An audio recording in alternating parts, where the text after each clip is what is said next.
السلام علیکم دوستو مذاہب اربع میں سب سے قدیم مذہب حنفی ہے۔ اس کی نشو و نما کوفہ میں ہوئی کیونکہ اس کے امام ابو حنیفہ اس علاقے سے تعلق رکھتے تھے۔ پھر رفتہ رفتہ یہ مذہب پورے عراق اور پھر فارس، مصر، بخارا، بلخ، روم، فرغانہ اور ہندوستان کے اکثر حصے اور یمن کے کچھ حصے میں پھیل گیا۔ اس مذہب کے پیروکار اہل و رائے کہلاتے ہیں کیونکہ عراق میں حدیثیں کم پہنچنے کی وجہ سے انہوں نے بہت زیادہ قیاس کرنا شروع کر دیا، یوں یہ لوگ اہل الرائے کہلانے لگے۔ دوستو ان کے امام بھی قیاس کے بہت بڑے ماہر تھے۔ کتب احناف میں موجود ہے کہ فقہ حنفی کو کتابی شکل میں جمع کرنے والا پہلا شخص اسد بن عمرو تھا، اور ایک قول کے مطابق نوح بن ابی مریم تھا، اور فقہ حنفی کو مدون کرنے والے فقہاء کی تعداد 40 تھی، جن میں امام ابو یوسف اور امام زفر وغیرہ بھی شامل تھے۔ دوستو ہارون رشید کے دور خلافت میں امام ابو حنیفہ رحمہ اللہ کے شاگرد رشید امام ابو یوسف کو قاضی القضاء مقرر کر دیا گیا۔ پوری سلطنت کے ہر علاقے میں قاضی کا تقرر انہی کے حکم سے ہوتا، اور وہ صرف اپنے ہم مسلک شخص کو ہی قاضی مقرر فرماتے۔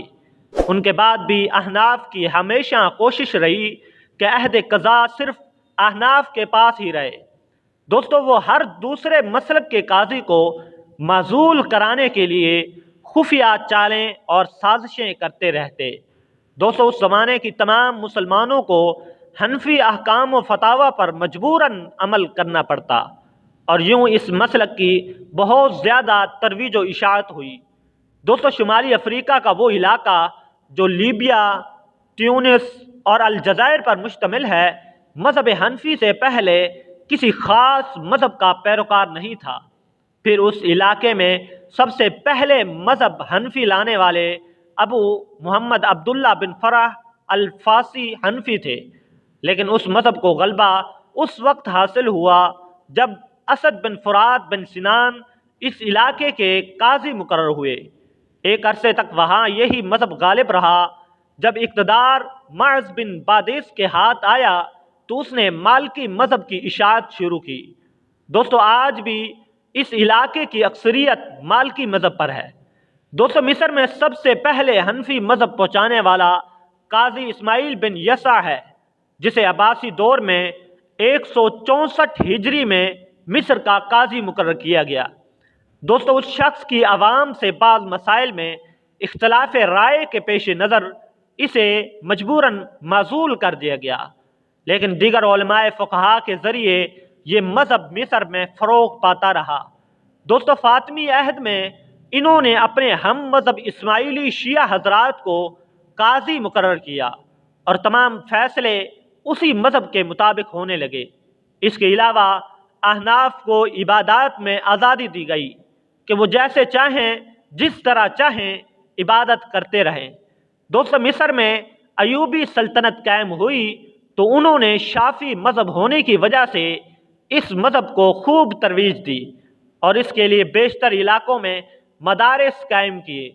لیکن جب مصر پر عثمانی غالب آئے تو انہوں نے منصب قضاء صرف احناف کے لیے خاص کر دیا، جس وجہ سے اس سلطنت کے حکمرانوں کو اس کے مطابق چلنا پڑا، اور آج تک وہاں یہی صورتحال ہے۔ دوستو اس کے علاوہ عراق، خراسان، سجستان، جرجان، تبرستان، افغانستان، فارس، شام، ترکی، بنگلہ دیش، Turkmenistan, Tajikistan, Kazakhstan, Bosnia, Albania اور برصغیر پاک و ہند میں اس مذہب کے پیروکار کثرت سے موجود ہیں۔ Iran, Indonesia, Sri Lanka, Thailand, Malaysia, Burma, Saudi Arab اور برازیل وغیرہ میں بہت کم ہیں۔ دوستو ایک اندازے کے مطابق احناف دنیا کے کل مسلمانوں کا 2/3 حصہ ہیں۔ جی تو معزز دوستو یہ تھی آج کی ویڈیو۔